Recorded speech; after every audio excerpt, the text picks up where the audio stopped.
Right, people are not. Yeah, we're live now. We're live. Oh, have you gone? Well, can't you see me still? Or No, I'm gone. What about now? No, it's me. It is. I've gone.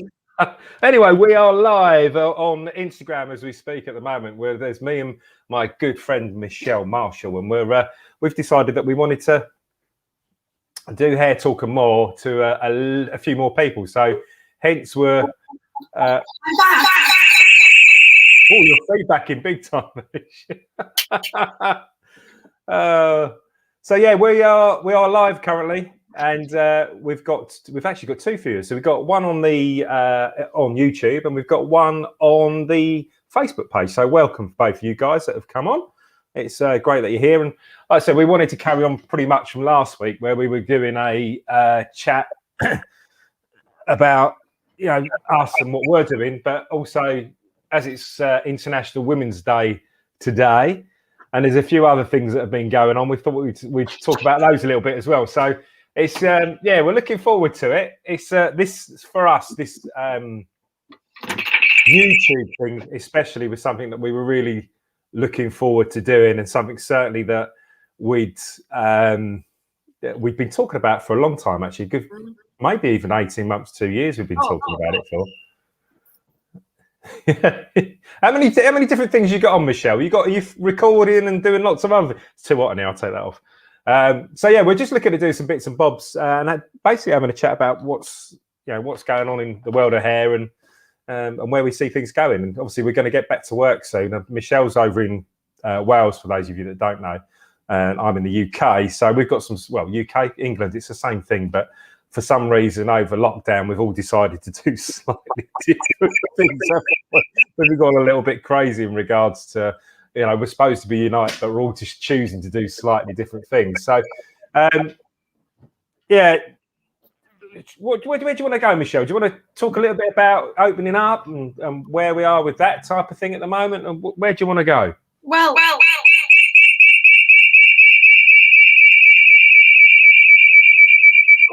It's like we're at a rock concert. I love it. So yeah, we're this. Whilst Michelle's sorting out her bits and bobs her end, I'm gonna just continue chatting for a little bit just about opening up in the UK. Certainly, we're looking at the 12th of April is when we're going to be opening up. Now, I know there's a lot of people out there that decided to do bookings straight away. As soon as we found out from Boris it was all go, it's been let's book. And certainly I think it's we were a little bit unsure of that to start off with. We were a little bit like shall we hang on a little bit? Shall we just take a little bit of time before we do that? Mainly because we've had so many chops and changes around before, and you're just scared that, I don't know if scared's the right word, but you maybe nervous is probably the better word, actually. Nervous about starting up and continuing on. And it's certainly something that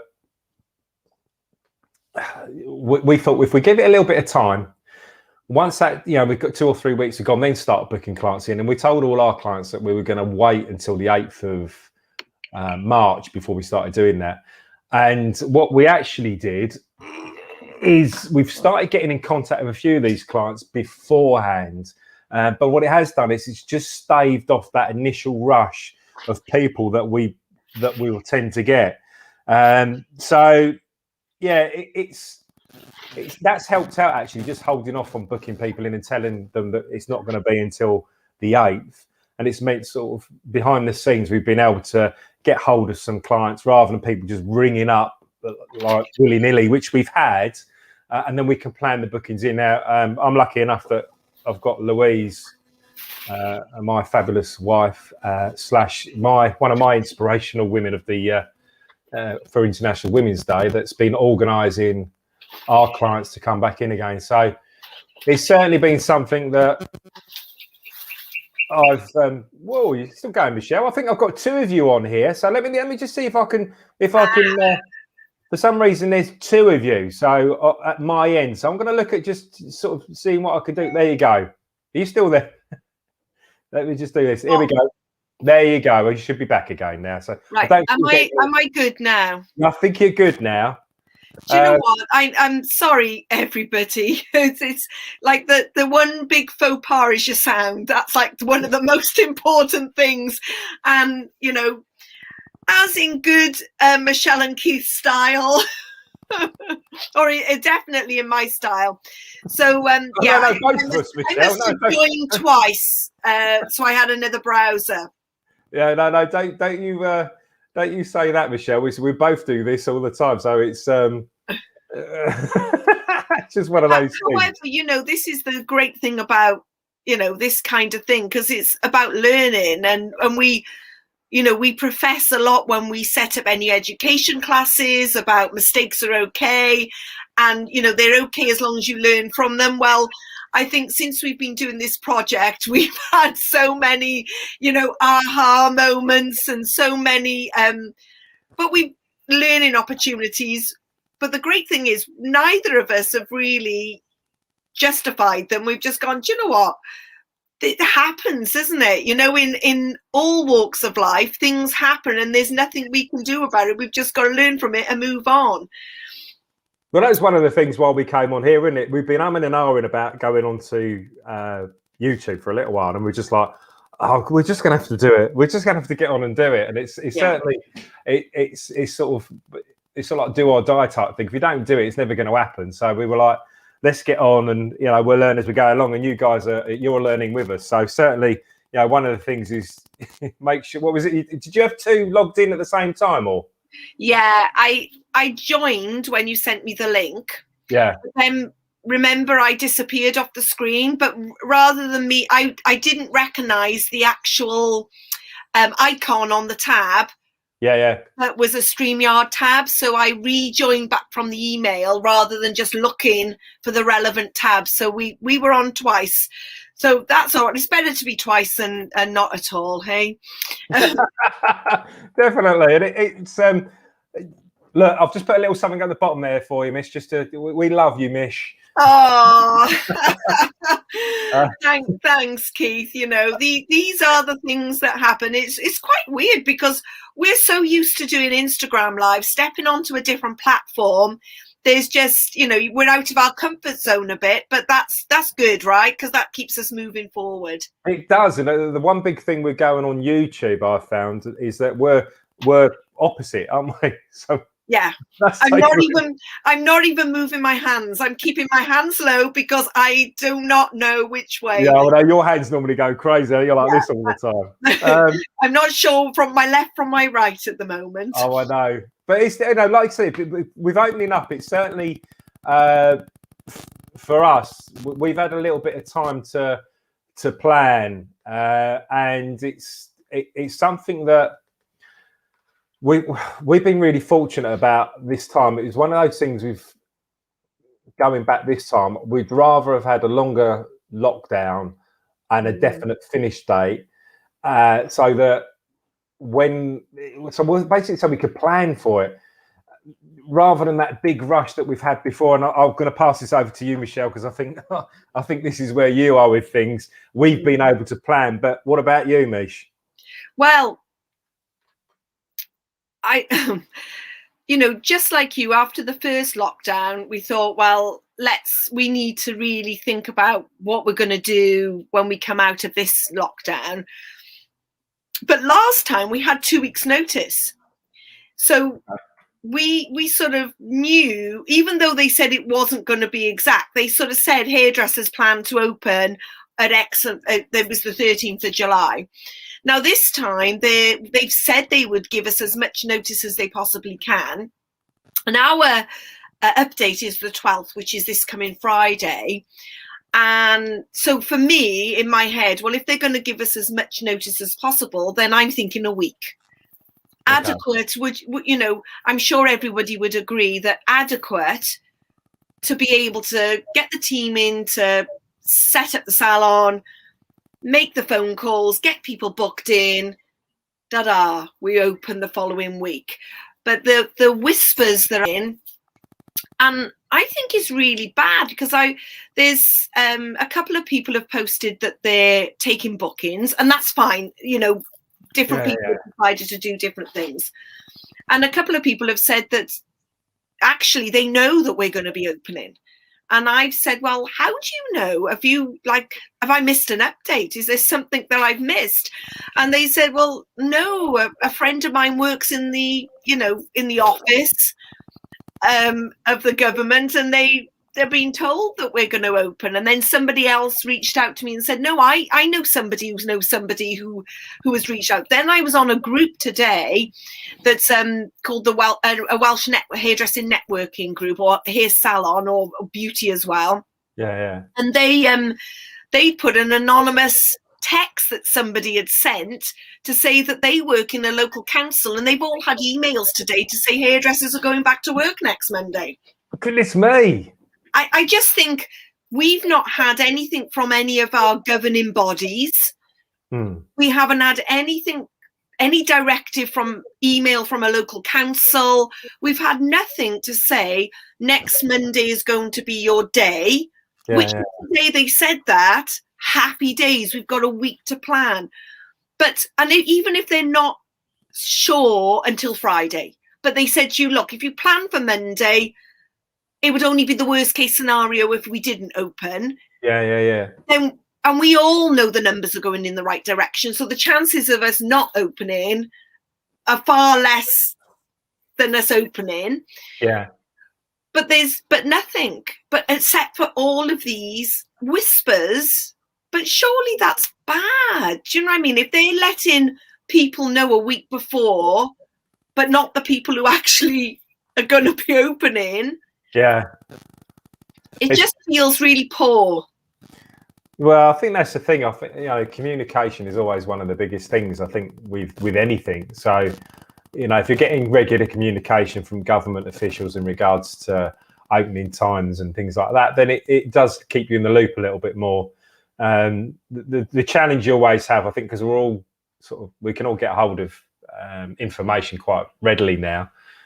So we've got loads of sources to get that information from, and sometimes that information is great, and sometimes that information is a sister's cousin's round the corner's brother, sister's brother, who I've heard has said from his cousin's brother that there might be something happening. And I think we all want stuff to get to a point where we are opening up, and those rumours and stuff that do start out, part of you wants them to be true, but part of them doesn't know exactly where they come from. So there's a little bit of inconsistency of, I want to believe this, but then I don't know exactly where that's come from. So I'm a little bit skeptical about, if I definitely will be opening up on those particular times. So it must be challenging. I mean, how would you like it to, you've got this possible outcome coming at the moment. What would you like it to be if you could wave your wand for the, your hairdressing industry? And my magic wand would be Friday. They make the announcement.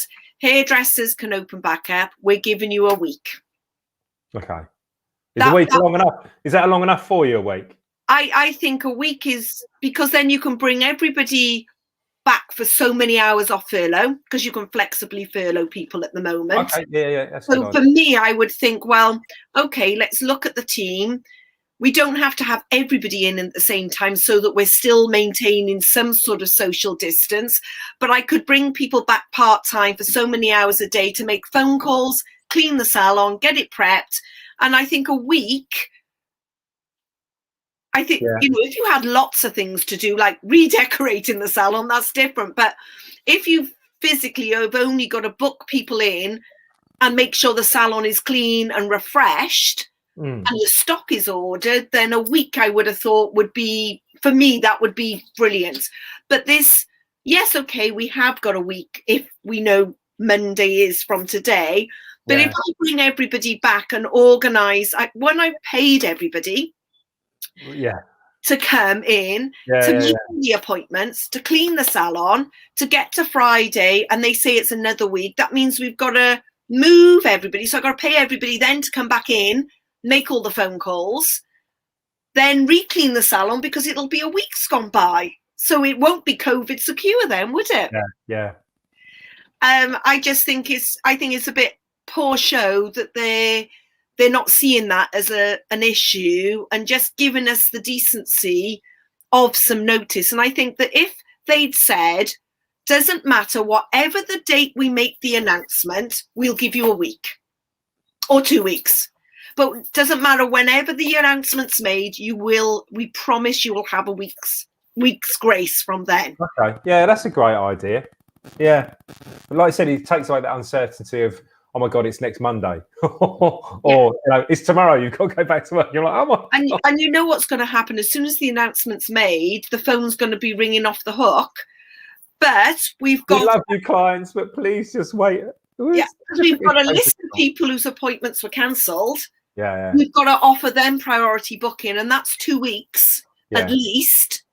Then we've got the list of people who have put themselves on the waiting list. Yeah. Then the people that ring up. Yeah. Or email. It's called juggling. It's so hard. It's so hard. I think what we've done with our clients, and again, people out there might have done slightly differently. And if you have, then just drop us a comment on how you've done it. Michelle's sort of giving you an idea of what she's doing. We've literally gone back from, I think we finished on the 22nd of December. So any clients after that, they're the ones that get first opportunities to get booked in again first. And we're working from there forward. So I think, I can't remember where Louise has got with our bookings now, but she's working. It seemed like they're the ones that have waited the longest to get there. Now we have got some clients that book appointments throughout the year. So some of them have maybe got to the point where they're lucky and they've got an appointment that's actually in not long after we come out of lockdown. So they've done okay there. We've actually had quite a few new clients as well that have decided to come in.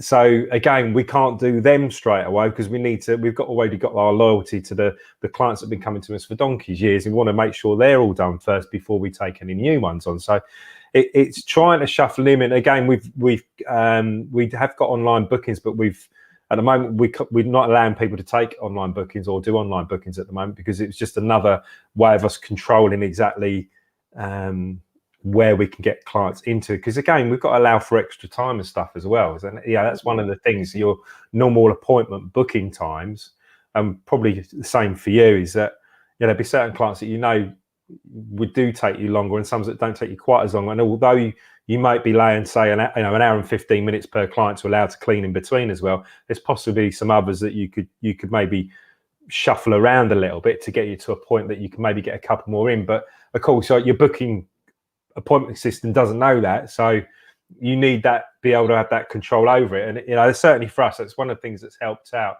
We don't have loads of people booking online, I will say that, but it's certainly taken away another issue in regards to us being able to book people in where we want them to be. Yeah, no, I agree with you, Keith. And it's great that you've had new guests, and they've obviously been thinking about, we've heard how great Louise and Keith are and their situation and how it's got that personal touch, because that's a great thing to talk about, is how the difference between having more of a boutique feel and having a salon, that with numerous people in, the difference that has on an experience that a guest may receive. So that's an interesting topic in itself. Yeah, so I think it's certainly because you're tending to do more of everything. So you're greeting your client, you're shampooing your client, you're cutting or colouring their hair as well. You're seeing them all the way through from start to finish. So it does give them the experience of being totally looked after from the moment they arrive to the moment they go.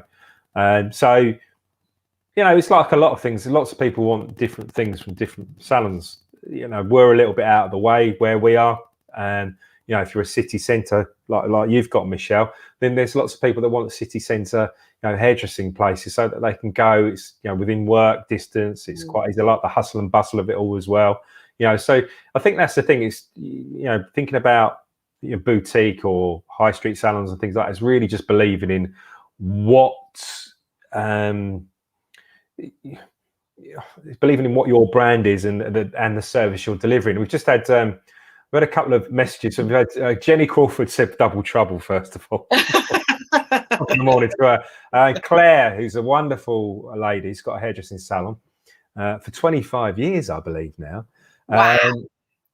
They've been off, they said. They'll be slow, which could be an issue. So I was asking what everybody's doing in regards to, going back. So Claire's just said, and we've been off, so we'll be slower, which could be an issue. So is it an issue in regards to, clients coming in? What is that issue, Claire, if you don't mind, typing that back in the box again?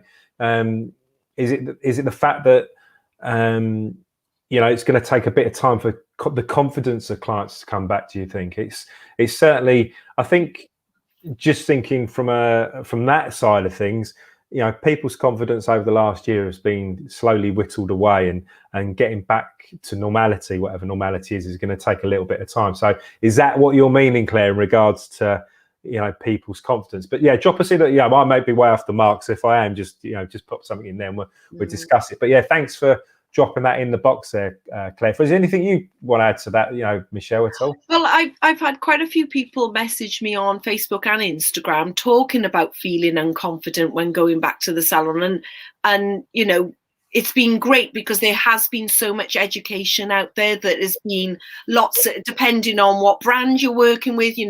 We work with Redken as our core brands for our main, our color and our styling and hair care. And they've been offering so much education that helps to keep you refreshed. And for those of you out there that maybe haven't taken the opportunity to take up any education, no matter what brand you're with, guaranteed they'll be wanting to keep you as their customers.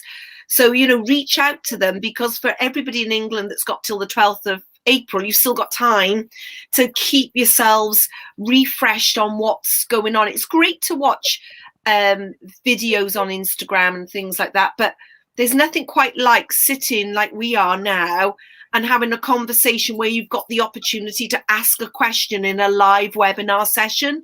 Yeah. So we definitely, would recommend reaching out to whichever brand you're with. Certainly, I'm sure they're on stuff. Well, Claire's made a really good point. She's got back to us about that. She's just saying, we'll be working like slower. So I think, because you've been off for such a while, it's a bit like trying to remember how to cut hair again. It's you've got that initial like, oh my God. And then you've got to make more time for it. Certainly this time round, I'll share, I've not told you this, we've decided to put our prices up this time. So have we. So we're putting a price increase in just to, one, because everybody else has, suppliers have put theirs up, but also again, PPE, we can't do as many appointments and stuff like that. So, that's certainly something we've done. And I know, Claire, that might be something that possibly, that might be an option for you guys to do. I don't know. Jenny's just put, I think even stylists will find it hard to get back up to speed.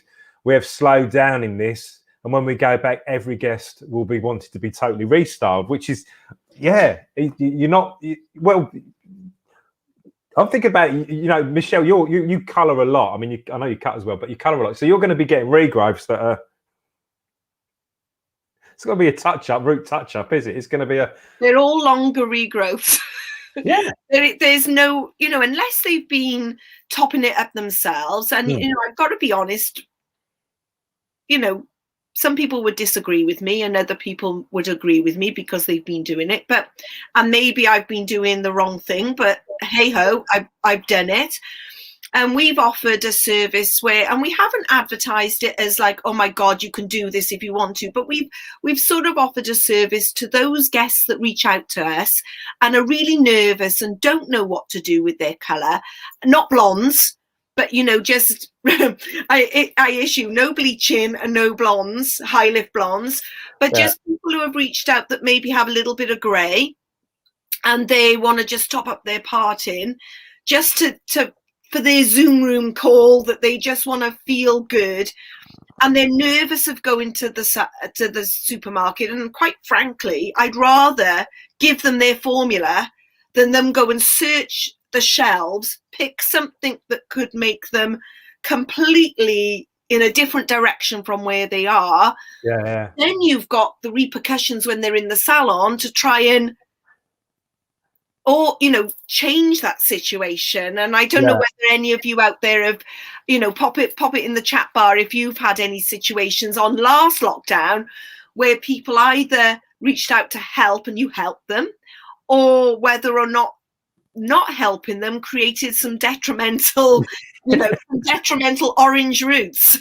I mean, we got into the, we had a few clients approaching us, and the only thing we came up with was almost like a drop-off service. So we managed to get some little pots from Amazon, so for peroxide and for the color that the client uses, and we'd prepare, you know, the peroxide in one pot and the, what's it called now, but they come in at a time slot. Unfortunately, where we are, we've got an area where we could leave a bag. It was almost like a drugs drop. It was we put, yeah, they back transfer us a little bit of money in. They back transfer it in, and then we'd leave the bag there, and then they take the bag, and we'd just say, any questions, just give us a shout. But it meant then that we haven't made loads of money out of it, by the way. It's just a little bit of cash coming in, but it's meant that those clients that are absolutely desperate and may have reached for a supermarket one. And like I said, I've had clients that have done that, and they've done perfectly well with that as well. So I'm not here to poo-poo the people doing that, because times are hard and you need to do what you can to get by. But for those clients that were, like you said, really scared and didn't even want to venture down the colour aisle in Tesco's or Boots, they got in contact with us and said that. So yeah, it's a big thing. So yeah, those regos, it's more products as well. That's the thing. So you're not just doing say your highlights are, I know your root's 50 quid, but you're using 25 quid's worth of product now, because you've got to colour that much more hair. So yeah, price increase is great. And from a cutting perspective, you are looking at people that are having restyles. You get the odd one that'll go, I think I'll keep it longer, but every single one that did that last time, the next haircut, they had it all cut off. So. I've had quite a few. I mean, this is another thing. Did you have a lot of people that decided to grow their colour out? Yeah, well, we did, and we had some fantastic results with some of those. I've got one of mine and Louise's clients. We've been doing her hair for years, and she'd always have a really light ash tint. I can't remember offhand which one it was. I love that. Sorry for those of you out there that are colorists amongst us and not just designers, you will realise Keith calling it a light ash something or other is definitely a designer's terminology, not a colorist terminology. Yeah, you knew exactly what I was talking about. So I find my language is fine with the colorists. Thank you. But yeah, it's a light ash blonde. So yeah, it's certainly so she was that color, and for her to grow it out was a little bit easier. She wasn't doing a those base. I'm going to get colorist for you. Base level, level 2, that type of thing, which is a lot harder.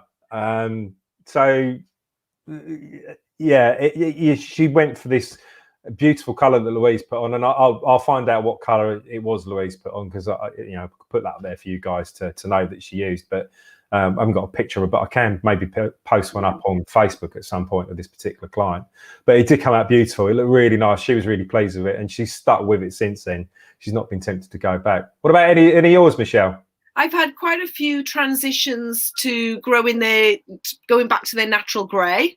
Yeah. Quite a few of those, and I guess the great thing for us, transitioning somebody from having a global color to having suddenly half of their hair showing, to making it look pretty whilst they transition, can be the challenge. But also to talking to people about, once it's grown out, not to just leave it grey.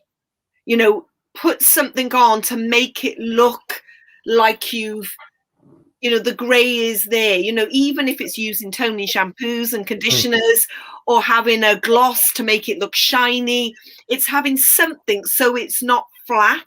You know, it does look like you've done something, and then the maintenance is still very minimal, because often a lot of people have grown it out because they want less maintenance, or because they found, for us, that because of lockdown and not being able to come to us, that having that little maintenance in case we go into another one is almost made them want to do it. Maybe they'll colour it back when everything goes back to normal. Have you had any of those? No, they've really talked about it. Most of them have stayed with it, and I think, you know, this feeds on really nicely to our International Women's Day. So I'm going to throw this at you, because I think for a long time women have been made to feel that they've let themselves go if they've got grey hair. And, you know, you get silver fox men, but what, you know, why can't you have silver fox women? And I'm hoping this will be a real opportunity for women that, and again, I'm only speaking for, so please, you know, take it with a pinch of salt. It's a man talking about this. That, you know, women will have the confidence to wear their hair the colour they want to wear it. You know, if it's grey, even if it's not grey, and they want to colour their hair, you know, as well. But, you know, those ones that want to go with the grey really go for it. And also, it might. And I think this is possibly why sometimes men get away with it a little bit more. And I'm hoping this might be a little bit of a push on away from longer hair for women in general, is that they tend to have slightly shorter hairstyles that have got a lot more structure and a little bit more to them. So certainly with grey hair, I think you get the odd one or two people that can seem to wear it really long and they look absolutely fabulous with it. But the rest of us need to have it cut possibly a little bit shorter with a really cool shape into it. So I'm hoping what will happen is those clients that are going grey will maybe look at something that's a little bit shorter, that can really give you a really strong haircut alongside it, so we can get away from this, you know, you've let yourself go, to a silver vixen rather than a, you know, that type of thing. Because, you know, women deserve to get exactly the same the same things that guys do. And I think, you know, women for a long time, I've noticed, you know, throughout centuries have had, you know, hard times in regards to how they look, you know, how they should dress, what jobs they can and can't have. Whereas guys have always had this opportunity of being able to do what the hell they want. And I think recently, especially for guys, they're noticing the pressure that women have been under for a long period of time in regards to the fact that they're all worried about looking buff and they want to look good all the time. And they, you know, there's makeup for guys now. There's not that there has been makeup for guys. You've got to go back to the 80s. There was makeup for guys then. But, oh God, yes. But yeah, it's certainly, I think, you know, celebrating women and the fact that, you know, that hopefully they're able to embrace their grey and feel, you know, sexy, attractive, confident, you know, all those things that you want to get from your hair, that they'll be able to do that from a hair perspective, certainly anyway. So yeah, and I agree with you that, you know, it's about the shape. When they're not, if somebody's decided to go down the route of growing their grey through, it's about how that haircut sits. The edgier the better often, and often the shorter the better, you know, because then that gives them the sharpness that potentially they may have got with colour before, but now they can get it with cutting. I do think that I agree with you, you know, that it should be a celebration. And actually there's somebody in our network that's got a very interesting story about growing her grey, which would be really interested to bring her on to talk about it sometime, because it's how it made her feel every time she saw the parting coming through, the sick feeling she felt, that she couldn't let that go a day longer because it made her feel so overwhelmingly awful, which is, and now she's not got the colour. Yeah. She feels empowered. Yeah. I mean, Jenny's been great tonight. She's put another one. She said that she's made a pact with her clients who want to let their colour grow out, that they'll have to let me, you know, they've let them cut her hair. Okay, we'll get my words out again. Let's rewind. I want to read this perfectly so that I have made that pact with my clients who want to let their colour grow out, that they have to let me cut their hair shorter with a much more definite shape. So I think that's a great idea, Jenny, because it just means you're almost setting them up, for the next appointment. And for you as a hairdresser, it must be great to know that, you're going to get that opportunity to, cut some hair off. Oh, not that we all want to cut loads of hair off, but it is nice when you get that opportunity. So again, that's a great one. It's a great one for those of you out there that have got clients out there that are, wanting to grow their hair colour out. Yeah. It may be something you can set up with them before you get to the point of them growing it out completely. So. Well, my, thinking of grey hair and not having colour on their hair, and there's, I'm a believer that if hair has not got colour on it, then we need to look after it with product, because it needs to look like a really beautiful canvas. So not just the shape that's cut in, but how the products make the hair feel and look, and whether you're toning it with something that's making it shine, making it sparkle. But there's an iconic woman that I actually put on as my sort of woman of the day. I brought up a book to showcase her. Oh, you've got a book. Oh. My favourite lady on earth is Iris Apfel. And she is just, I'm not sure what number in her 90s. Is she 98 now or 96? I don't know. I'll Google it. Let's just Google her. This is Iris Apfel. Oh, that's a great surname, isn't it? Oh, you have to look at her styling on Instagram. She is. I've got a badge. Actually, when Kelly is watching this, we bought her a badge as well, an Iris badge. Let me just see how old Iris is. Oh dear, where are we? And this is her pocket Iris wisdom. How old is she? I'm still trying to find it. Bear with you. Keep going, Michelle, and I'll find out how old she is. People would always say to me, "Why are you wearing such large frames?" And I would say, "The bigger to see you." Bigger to see. Oh, hey, yeah, look, yeah. Yeah. How old does it say there? 99. 99. Look at that. She's looking great, isn't she? Yeah. And she also says, if you can't be pretty, you have to make yourself attractive. I love it. I love it.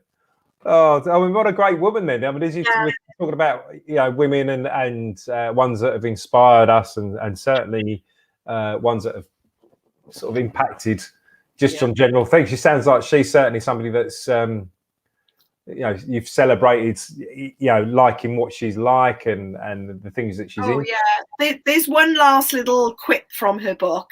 Keep your ears and eyes open and don't lose your passion. Yeah. I think that's something that everybody could, Well, especially somebody that's that age and she's still saying that. I mean, it's, having that passion to continue, with whatever you're doing. I think it just makes you want to do things more. Yeah. If you're passionate about stuff, certainly. Yeah. It's tricky. I mean, Who's yours? Well, I've got a couple. I think the first one, I'm going to go from a hairdressing perspective, and unfortunately, she's no longer with us. Her name's Sarah Astley, and Sarah was one of the teachers at. She was one of the teachers at staff training at Vidal Sassoon, and she was an excellent barber, and she passed away a couple of years ago. And I always remember her. There's a brilliant video for you guys out there. I think it's on YouTube, and she does a freehand crop, no comb, just the whole thing freehand, and it's amazing to watch. And certainly, I always remember she used to wear sort of big floaty sort of tops and stuff like, and big, really ornate rings, and she had this short sort of haircut, and she's just an amazing person and teacher.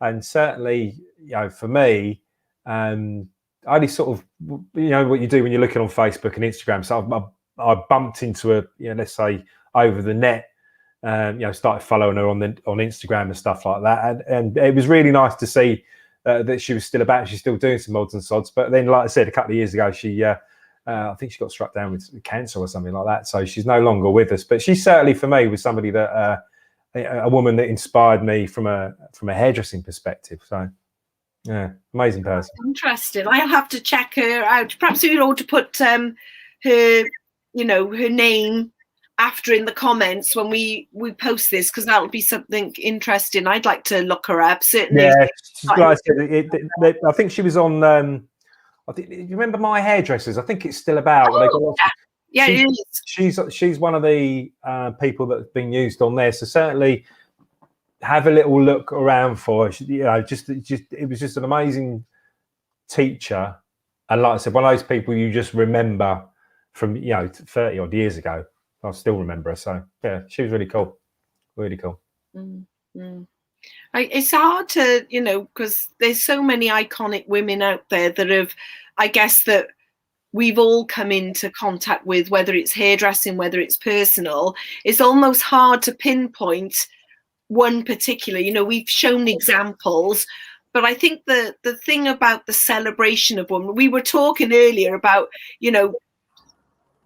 some people say, well, this is International Women's Day. Where's International Men's Day? If I dare, I say that. But it's it's true. We have Mother's Day and we have Father's Day.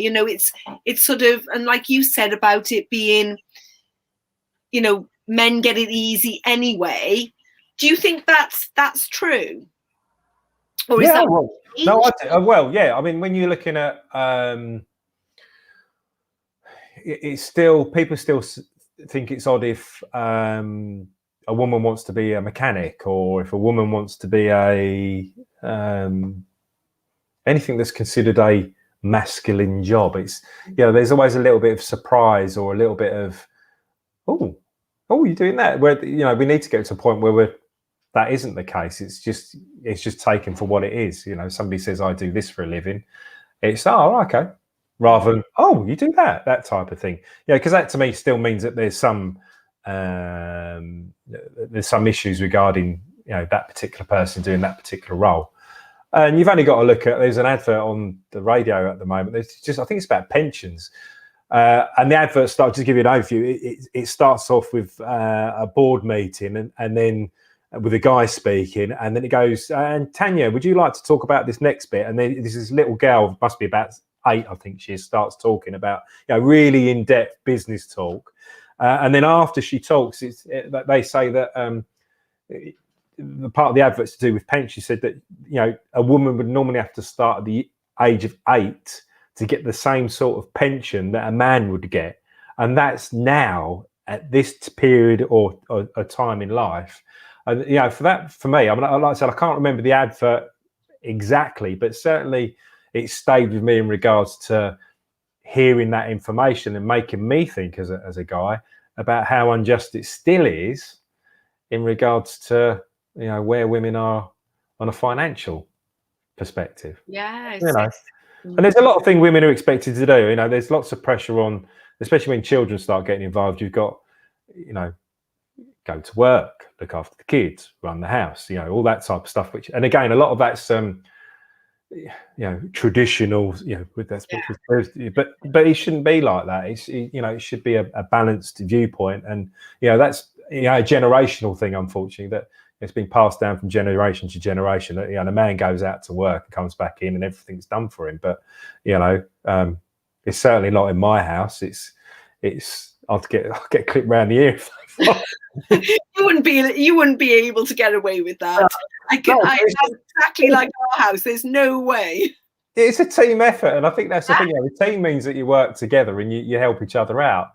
There are times when you do get on each other's nerves, and those shoes at the back door get on your wick, or a rogue nail that you found from your other half is made it somewhere, and you think, where the hell was that there? But it's just it's a team thing, so you want to try and help each other out. That's what you think. But like I said, I think women in power, and certainly Again, I could be way off the market, but I think we need more female leaders in regards to like Parliament and those types of positions, because I think unfortunately, there's lots of guys that are in power, in charge of lots of countries, and they tend to not think too much with their brain. They tend to think with other things, and it all gets a little bit, well, I'm going to do this and I'm going to do that. Whereas women are more considered, I would say, on the whole, and I could be way off the mark,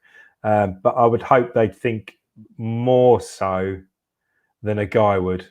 And I know you can get angry men, you can get angry women and stuff like that, but I would say overall, I would hope, I'd like to think from a guy's perspective that women are going to be a little bit more chill than men that just want to fight each other all the time. Yeah. I don't know, you tell me, Michelle. Well, I think that you can get some real, sometimes women can be much harder than men, and quite cutthroat.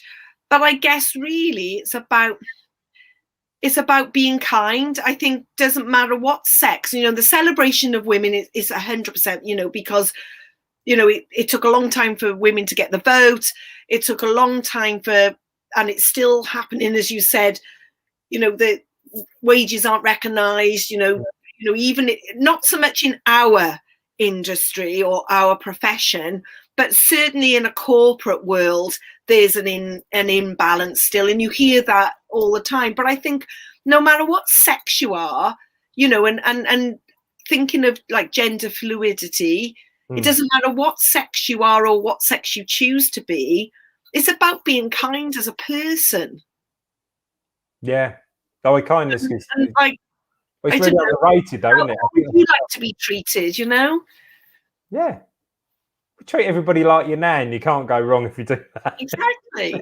And I'm not, I know lots of people aren't religious, but I was brought up in a religion, and I know it's one of the rules of don't talk about religion. But the only piece that I would say, and I don't mean the only piece, so that's a whole new subject, different subject, but it's just about treat people how you would like to be treated yourself, and you can't really go far wrong. Yeah, it's not rocket science, is it? Like I said, if you're kind to people and considerate to people, then you'd hope they'd be the same back to you. And like I said, sexual, male or female, that's just somebody being a good human being and somebody that's caring for others. It doesn't matter what sex you are. Then that's just a general nice thing to do. But there's certainly. Yeah, we've got, I think, probably one of the biggest women that I'd say, and a woman of colour as well, is old Oprah at the moment. No, but there's a couple of reasons why obviously we're talking about her, because what's going on at the moment. But yeah, when you think of a person, a woman of colour and somebody that's in a position where they're doing the job they're doing and getting paid the money they should be getting paid, that must have taken so much determination to get to that particular point. So certainly old Oprah has got to be somebody that you've got to, with the challenges she's had in her life, you've got to take your hat off and say, well done. That's a woman showing you what you can do no matter what you can achieve. Yeah. Yeah, absolutely. And I think, that the current situation is kind of another topic and another conversation, but I definitely think that she's somebody to hold in good esteem, that she's really achieved everything she wanted and probably more. If to talk to her, she's probably achieved more than she ever thought she perhaps could. It's amazing. And back to hairdressing, what sort of things, like, we were talking about tips last week about what sort of tips or what sort of featuring different things. Have you got any, tips on particular? You were saying about somebody that you were going to suggest people follow. Yeah, I've got a couple from a hairdressing perspective. There's a couple of people that I follow, and I think it's often difficult to find people as a hairdresser. It's not. You're going to somebody's profile and you're like, oh my God, they're following all these cool people, but nobody seems to tell you about it. So there's a couple I'd like to share with you. I'm going to just get my old phone up so I can remember who they are. Now, one guy does haircutting videos, but he does them sped up. So they're like 10 times faster. And the great thing about it is, we don't have a lot of time to do things. I mean, for those guys that have joined us tonight, we're sitting here chatting away and having a conversation. But often when you're wanting to get inspired or find new ideas or new ways of doing things, then you haven't necessarily got that amount of time to do. So I'm going to show you the guy's profile. I'm going to put it up to the screen. It'll probably be back to front, and I can never pronounce his name. But this guy here does some phenomenal work. Got a lot of followers. Most of his followers on YouTube as well. But most of his haircuts are done in 10 minutes tops, start to finish. That's from sectioning to cutting it to blow drying it. It's all done in, like I said, 10-minute slots. So he does men's hair, women's hair. They've got some colour stuff on there as well.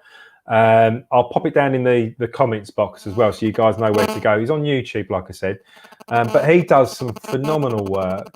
He's got some cool little tools that he uses as well. So he's got he wears this thumb ring that's magnetized. So he puts his comb onto that's got a little bit of metal onto it. So when he's cutting or doing videos, he can get his comb out of the way. He's got a finger razor that he uses. So there's, it's just a really cool one to follow. So certainly, I'll drop it down in the comments box now for you guys, so you'll be able to see a little bit more about him. But he's definitely one to follow from a haircutting perspective mainly. But like I said, he does do some colour as well. What about you, Michelle? Is there people? People that there's so many. I guess the thing is with following people, and apologies because I think my dogs are barking in the background. Down, Chip, down. If you can hear them, they shouldn't be outside. I did have a pre-warning out, so that's again another a blooper. What should we call a blooper? Blooper. Yeah, there's so many people, I guess, on featured, but one that actually links in with what we were discussing about Women's Day is Josh Wood Colour, and he used to be a global ambassador for Redken, and that's not how I heard about him, but that there is a link there with the work that we do with Redken.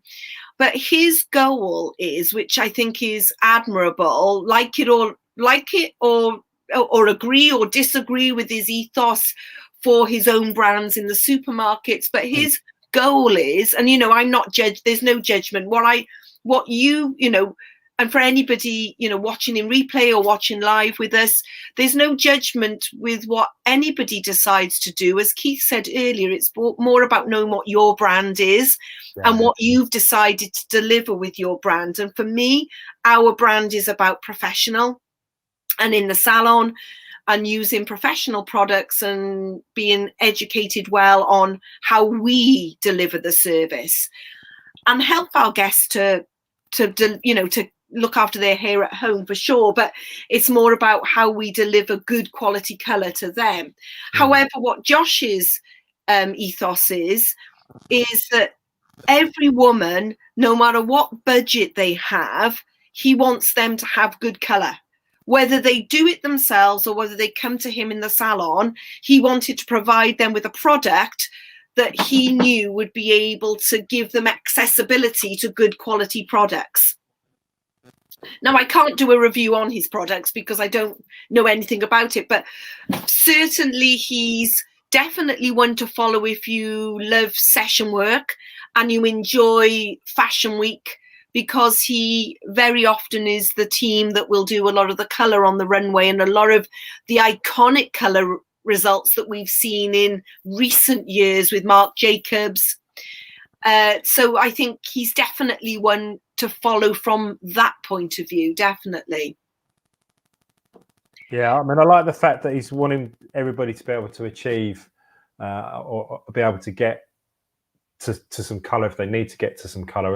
And certainly, off the back of that, it's got me thinking about Michael Douglas, not the actor, but the guy that's on This Morning.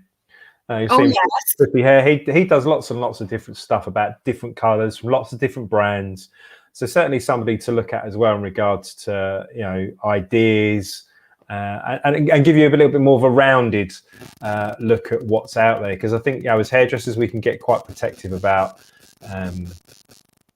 our brand or the brands that we use, and should you be in the salon, should you be out of the salon, all these types of things that go on. But there's certainly people out there that just want to ensure that people can get colour if they want to be able to get it and be able to in an affordable way.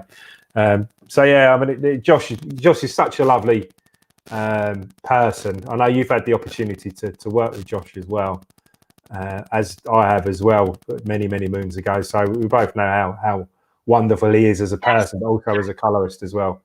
So yeah, it's beautiful.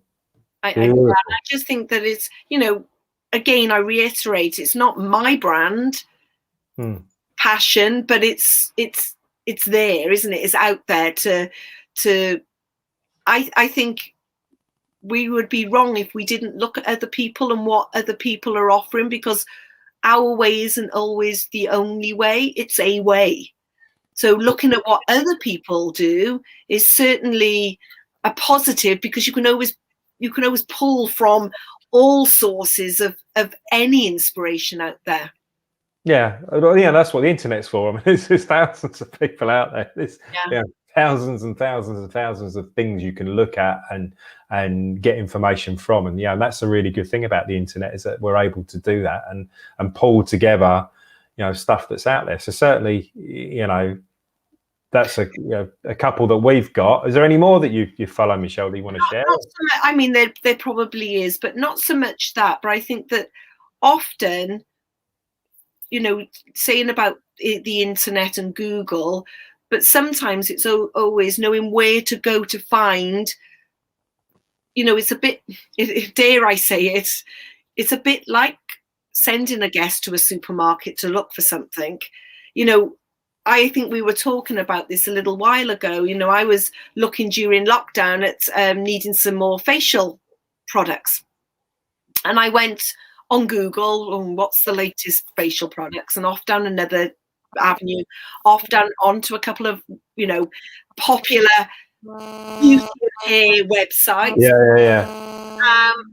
And I didn't know what to buy. I didn't buy anything. And I still haven't bought anything because I didn't know what to buy, because what I needed was somebody to tell me, Michelle, this is your skin tone type. This is the products you need. This will deliver the results that you want. Here we go. And I will buy it all. And I think that's exactly how our guests are. If we sent them off to a supermarket to just look at, go and get yourself a volumizing shampoo. Well, that's not. Yeah. That's not certainly what I would like to do. No, and also, I think the big thing with it is there as well, is you were more than prepared to spend some money. You just needed the advice to where to spend it.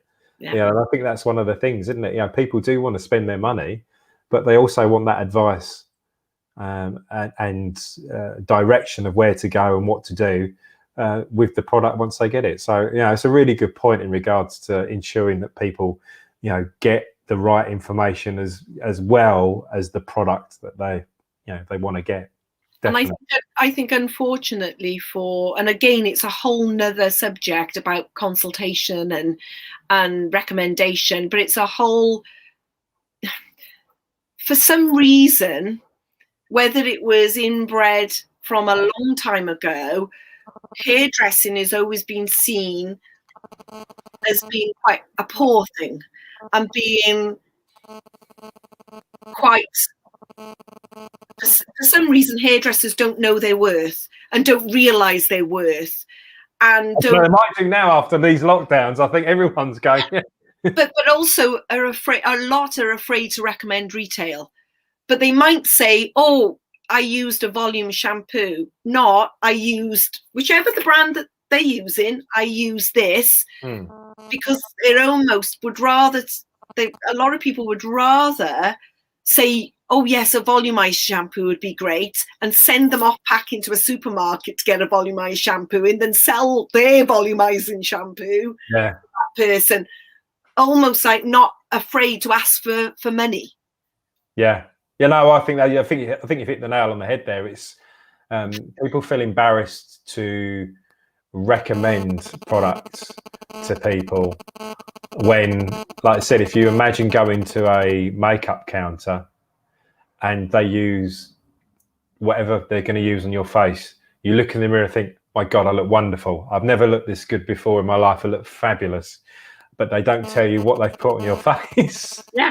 It's exactly the same as that. You know, you wouldn't walk out of the shop without asking you. In fact, I think you'd be like, well, why? Can you tell me what that is? You know, and clients they're not necessarily saying it quite as obvious as that, but by them asking you about what it is they're using, then, you know, that's an opportunity for you to go, well, you know, you don't need to go $9.99 and a free set of stick knives. You can just go, look, this is what I've used. If you want to take something, there it is. Yeah.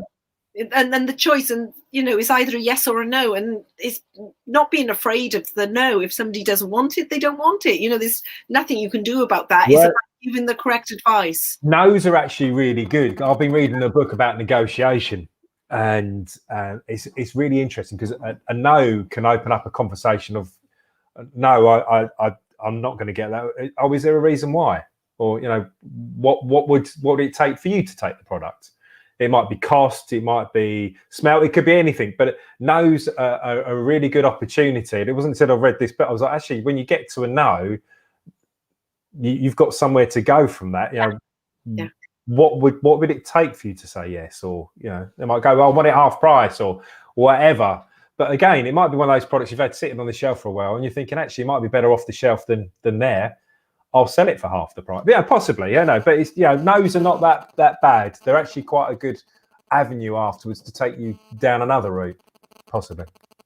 No, I think that's very true, and I'm sure people would you know, agree or disagree. That's fine, you know, but yeah, I think that it's not a bad thing. I think it's about what, and again, I think it goes back to, I in my opinion, it goes back to being kind to somebody. And if I want somebody who's in my chair for me to look after them, or in my salon for me to look after them wholeheartedly, I want to be able to give them the whole thing and not just a part of it. Because then I want them to look nice when they leave the salon. I want them to get up 3 weeks later and have the correct things to make their hair feel glossy and shiny or full and volumized, and not feel ugly. And I don't mean ugly as in, you know what I mean? I don't mean feeling ugly as in whether somebody's pretty or not. It's about how you feel in here. And I want somebody to feel good inside when they're not with you. Yeah, and I think more than just in hair. It's well, yeah, it definitely is that, and I think that, yeah, the more I'll try and liken it a little bit to an Airfix model. So, you know, if you're building an aeroplane, then you need all the parts, and you need the glue, and you need the stickers. Otherwise, it's not going to look like the aeroplane at the end of it. And often with clients, and we'll do this as stylists as well, you know, they go, well, what do I need to get to this point? And they go, well, we've got the shampoo, we've got the conditioner, you're going to need this, you're going to need this, and you're going to need this, and then you're going to have half a chance of getting to this end result. But often we shy down and go, well, that's a lot of products I've got to sell them. But, you know, if you think about it, if you don't at least advise them to, that's what they're going to need to get this finished look, well, they're going to get the Airfix kit with the wing missing, or the stickers aren't going to be there. So it's not going to look how it looks when they walk out of the salon. So you're certainly going to be setting them up for success if they're willing to take the products that you've recommended to them. And it is your job just to recommend them, you know. And again, if it's a product brand you believe in, whatever that product brand is, then you'll tend to talk about it in a way that's enthusiastic, that's engaging, and people will be drawn into as well anyway. So, you know, your trust that you've given to your clients, or over a period of time, they'll listen to what you're saying, and they'll go with it, definitely. But you know, there's almost like a key that needs unlocking with people. And at what point from, well, for you to create this end result, you need 1, 2, 3, 4, 5, 6 products, say. What happens here to go from 6 to go to 2 to go to, oh, well, you know, they're not even talked about, you know. There's a point, isn't there, of, and it's not just about confidence. Because it's not in all professions. It's very much so in hairdressing. It's not in all professions. I think it's because we're artists, and you know, artists in general tend to be a little bit like, I'm a slave to my art. You know, I'm an artist. I do this, and there's a little bit of a I can't think of the word exactly off the top of my head, but there's maybe a little bit of a, yeah, that's not what I do. I create and I do stuff. I don't sell stuff. You know, and I think that's possibly why a lot of us that have, again, I'm talking for myself here, so you know, it might be different for you. I think a lot of hairdressers that start off as opening up businesses find it very difficult getting away from the shop floor and running a business, because they feel they should be on the shop floor and they're not thinking business wise, because that's not in their mindset. Whereas if you've got, I know a few salons that are owned by business owners, they were very, very successful, but they're not necessarily hairdressers, because they're looking at it from a slightly different angle, because they're not on the floor cutting hair and they haven't got that creative, I'm creating type thing. They're looking at, you know, I need to make this amount of money. We need to do this, this, this, and this to get it through the door, which means clients come back because they've got all the products, they've got all the knowledge, and they come back to us. And I don't know, that's the only thing I can think really, is that we're just a little bit too, maybe embarrassed is the word, Michelle. I don't know. I do think there is some sort of embarrassment. I mean, I've never, I don't have that problem. So I'm, really? and if any of the girls or guys that work with me will vouch for that. If they, if they watch it in rerun, or if we have a conversation with them, they will vouch for it. I don't have that problem, but it's more about, I don't know, maybe it was my training. When I was 18 and I went to work at a Redken salon, they weren't Redken, they were 365. Okay, and yeah. when it was that, and I was 18 when I started in that, and I couldn't believe it, that you know, everything that went into your training. But it wasn't just about hair cutting, it was about hair cutting, hair color, product knowledge, relating that to your customer, and teaching the next round, the newbies coming in, everything you were taught last year. Yeah, you taught your previous year. So I don't know whether it was that, and it was very much, you know, this is the units you need to do. So whether it's that was instilled in your routine, maybe that's what. Yeah, possibly. I mean, it's, you know, it sounds like it's a good thing, because it's got you to a point where, you know, you're quite happy to talk about products. And certainly, you know, those sort of systems of 365s and stuff like that, it does have a way of engaging you and get you to look at those sides of things. Because otherwise, you know, hairdressing isn't just cutting hair or colouring hair. There's lots of other things that go around it. But I think sometimes we just look at those particular components and maybe don't think about how important the other bits are that bolt onto that, to ensure that clients, when they leave, get the full experience and the full service and care. Because I think that was one of the things with 365, they didn't have a care factor. Yeah. Care factor. Yeah. And so, yeah, it's about measuring your retention, your rebooks, your, you know, your retail sales, the amount of cuts to in, you know, in perspective to colouring. So it's sort of measuring every little area. And, you know, I'm not 365 now, and I'm not saying rightly or wrongly. I think it was something I certainly was going to look at again for the team. But I think even more so now, when we go back, people have been off, they have been online shopping. You can go online shopping every single minute of the day, but you can't get a shopping experience or a personal experience without actually being in a shop or having a hair done. So I think certainly when people come back, we need to think about elevating the experience so that we're doing what online doesn't do or can't do. I know they can't do hair, but it's still, you can, what about the whole thing can we do that's different?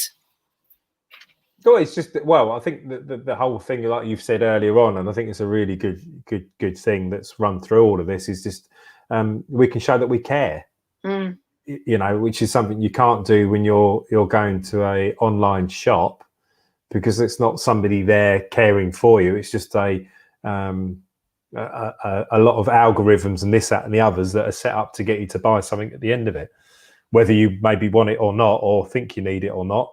We're there to provide that, like you said, you needed that advice and that guide to get you to that point where you know which product to go out and get in a confident way.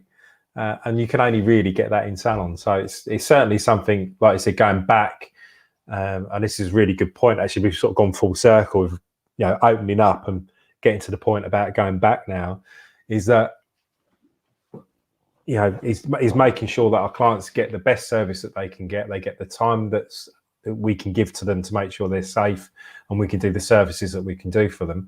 But also then that, with that human contact that we're then getting back again, that we've got a really good opportunity to care for our clients and ensure not only do they get the service in salon, but they then get the service out salon regarding the products that they need to ensure they're getting the look that they want to achieve 3 or 4 weeks down the line still. And I always liken it to, if you go to the dentist, you wouldn't expect them to talk about your sandals. No. or unless they're fabulous sandals. I mean, it might be Versace, darling. A travel agent to go to, or where you get your building work done. You'd expect to go to a dentist to talk about your teeth and give you the best advice for your teeth. And if it means a new toothbrush and a new flossing or whatever, you expect to get that. So why, and I know we've kind of covered it, but, why do we, often hairdressers are happy to recommend the father's son down the road who's now selling something like flowers or building walls or something like that, and get them loads of followers on Facebook, but actually not do it for themselves. Yeah. Mad, isn't it? Yeah, but hey ho. Maybe that's one for another time, and we could do a little bit of a thing on product talk and different bits and bobs. Anything else? I mean, we've covered a fair bit. We talked about women. We've talked about Women's Day, going back, the challenges with that. Anything else you feel we want to talk about on Hair Talk and More tonight, or shall we leave it till next week? I think we've covered it. We've gone full circle back to going back to work, and hopefully, fingers crossed, we'll be back in the next week or two in Wales. And just a little bit ahead of England. And actually, I think we're a bit ahead of England and Ireland. But yeah, I think you are. Yeah, Ireland certainly. So yeah, we'll be back. I've got a not tonight, but I've been trialing a Redken product, and I know they've launched it this month. So when we do our product review, I'll review the new product that's been launched this month. I've been using it on my hair for now about 3 weeks, so I can really give a good. That's it. I've got the products and I don't. That's good. Well, that sounds really good. Sort of product wise, with something that we can definitely talk about. It sounds really, especially because it's something new as well. And it'd be interesting to get your take. I mean, I will have to talk privately about which one you're talking about, but. Be interesting to see if it's the same one that we've got, and we can compare and contrast what we think about the product. So that'd be good, definitely. Okay. Well, so Hair Talk and More done for this evening. Thank you for joining us on Facebook and YouTube tonight. So that's been really cool. Some of you dropped some comments in, so that's really cool that you've done that. Thank you so much for being a part of what we're doing tonight. If there's anything else, if you're watching this back later on that you want to ask, questions or queries, then just drop it in the comments box and we'll get back to you at some point. And I think that's it. And it will be the same time next week. Yeah, same time next week, unless something happens. But hopefully not. We're not, as in, we might all be back to work. No, we won't be back to work, I don't think. But yeah, this same time next week, and it's been great. So thanks for coming. Thank you, everybody. Thank you, Keith. I don't know what to say. I don't know. I'm just going to finish. Take care, mate. Take care. Bye-bye.